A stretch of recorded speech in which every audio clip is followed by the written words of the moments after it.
السلام علیکم۔ پرانی کہانیاں اور دلچسپ قصے دیکھنے کے لیے میرے چینل کو کر دیں سبسکرائب اور ساتھ دے کے بیل آئیکن کو لازمی پریس کریں تاکہ آپ کو میری آنے والی ہر نیو ویڈیو وقت پر مل سکے۔ جزاک اللہ۔ آج میں آپ کو سنانے جا رہی ہوں ایک ایسے شخص کی سچ بیانی کہ آخر اس کی زندگی میں ایسا کیا ہوا کہ اسے خوشی بھی راس نہ آئی۔ تو آئیے بنا ٹائم ویسٹ کیے اپنی سٹوری کو سٹارٹ کرتے ہیں۔ میں اور مسرور ایک ہی گاؤں کے رہنے والے ہیں۔ ہم کلاس فیلو ہی نہیں، اچھے دوست بھی تھے۔ مسرور کا تعلق ایک غریب خاندان سے تھا۔ اس کے والد ایک چھوٹے سے زمیندار تھے۔ ہماری زمین بارانی تھی۔ ہمارے لیے بارش کے قطرے ہی گندم کے دانے ہوتے تھے۔ مسرور کے گھر میں تنگ دستی تھی، اس کے باوجود بھی اس کے سب گھر والے مطمئن تھے۔ ان کے گھر میں سکون تھا اور سب لوگ آپس میں پیار اور محبت سے رہتے تھے۔ ہر چیز میں برکت تھی۔ اس کی 2 بہنیں اور ایک چھوٹا بھائی تھا۔ ان کے دن کا آغاز اللہ کے پاک نام سے ہوتا تھا۔ اس کے والد ہمیشہ فجر کی اذان دیتے اور دونوں باپ بیٹا فجر کی نماز با جماعت ادا کرتے۔ مسرور نے مڈل تک ہی تعلیم حاصل کی تھی، جبکہ میں نے قصبے کے اسکول سے میٹرک کر کے شہر کے کالج میں داخلہ لے لیا تھا۔ اتنے فاصلوں کے باوجود ہماری دوستی اسی طرح برقرار تھی۔ مسرور کے ایک ماموں کچھ عرصہ پہلے انگلینڈ چلے گئے تھے۔ وہ کبھی کبھار پاکستان کا چکر لگاتے رہتے تھے۔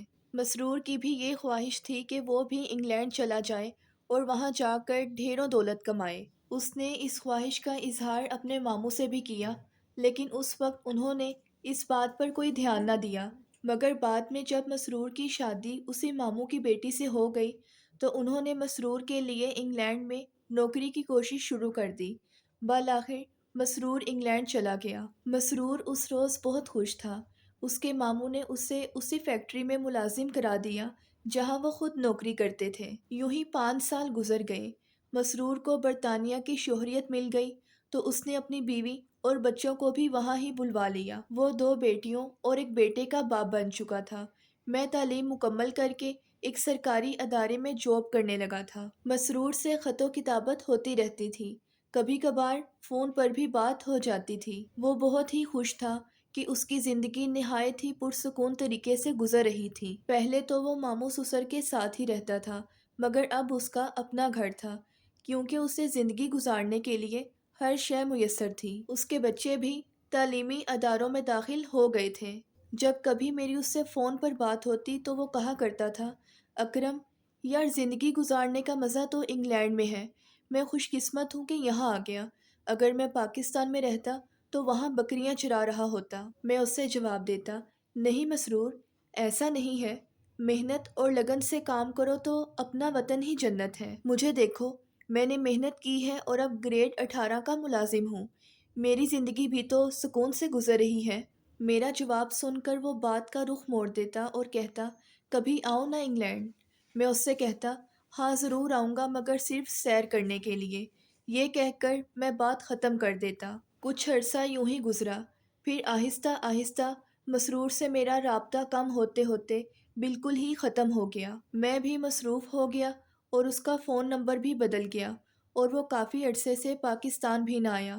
یوں ہم تقریباً ایک دوسرے کو بھول ہی گئے اور اسی طرح چند سال اور بیت گئے۔ وہ میری سروس کا آخری سال تھا۔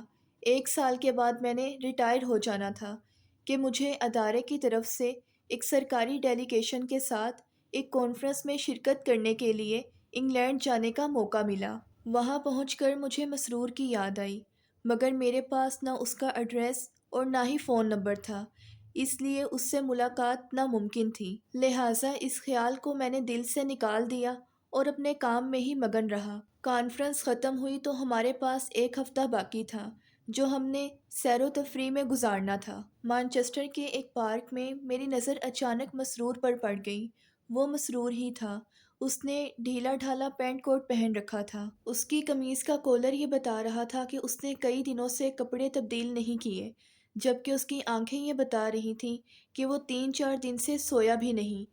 میں اس کے قریب جانے لگا۔ میں نے دیکھا کہ اس کے ہاتھ میں ایک تصویر ہے جو پارک میں سیر کرنے والے افراد کو دکھا رہا ہے۔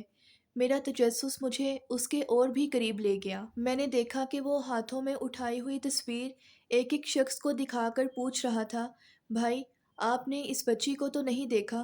وہ ہر ایک سے یہی سوال پوچھ رہا تھا اور اس کا جواب نفی میں پاتا۔ میں پریشان سا ہو گیا اور جلدی سے اس کے سامنے آ گیا، اور پھر میں نے اس کے چہرے کی طرف دیکھتے ہوئے کہا، مسرور؟ اس نے مجھے فوراً ہی پہچان لیا۔ اکرم، تم یہاں؟ یہ کہتے ہوئے وہ میرے گلے لگ گیا اور رونے لگا۔ اس کی سسکیاں مجھے سنائی دے رہی تھیں۔ کچھ دیر تک وہ میرے گلے لگ کر روتا رہا اور پھر ہم قریب ہی ایک بینچ پر بیٹھ گئے۔ میں نے اس کے پوچھے بغیر ہی اسے بتایا کہ میں سرکاری طور پر ایک وفد کے ہمراہ آیا ہوں اور اگلے ہفتے واپسی ہے۔ تم سے ملاقات ایک اتفاق ہے، مگر تم نے اپنی یہ کیا حالت بنا رکھی ہے اور یہ تصویر والا کیا معاملہ ہے؟ مسرور کی آنکھیں چھلک اٹھیں اور وہ بھیگی ہوئی آواز میں بولا، اکرم، کاش میں انگلینڈ نہ آیا ہوتا۔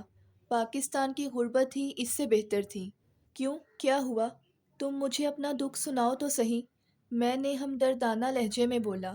جب میرے بیوی بچے میرے پاس آ گئے تو میں مطمئن ہو گیا کہ اب میری زندگی میں چین ہی چین ہوگا، اور ایسا ہی ہوا۔ مگر جب بچے اسکولوں میں جانے لگے تو میرے خوابوں کی تعبیریں بھی الٹی ہونے لگیں۔ بچے بڑے ہوتے چلے گئے اور اسکول کی کلاسوں میں آگے بڑھتے گئے، لیکن ساتھ ہی ان میں انگریزوں کی تہذیب کا رنگ چڑھتا گیا۔ وہ پہلے بے شرم، ڈھیٹ، گستاخ، پھر نافرمان اور آخر میں باغی بن گئے۔ وہ اپنی مادری زبان اردو اور پنجابی بھول گئے، اس لیے میری کسی بات کا ان پر اثر ہی نہ ہوتا۔ وہ میرے ساتھ انگریزی میں بات کرتے۔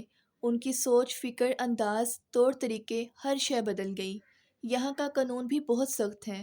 ہم بچوں کو مار بھی نہیں سکتے کہ اس سے بچوں کی عزت نفس مجروح ہوگی۔ بیٹا آوارہ ہو کر گھر سے نکل گیا۔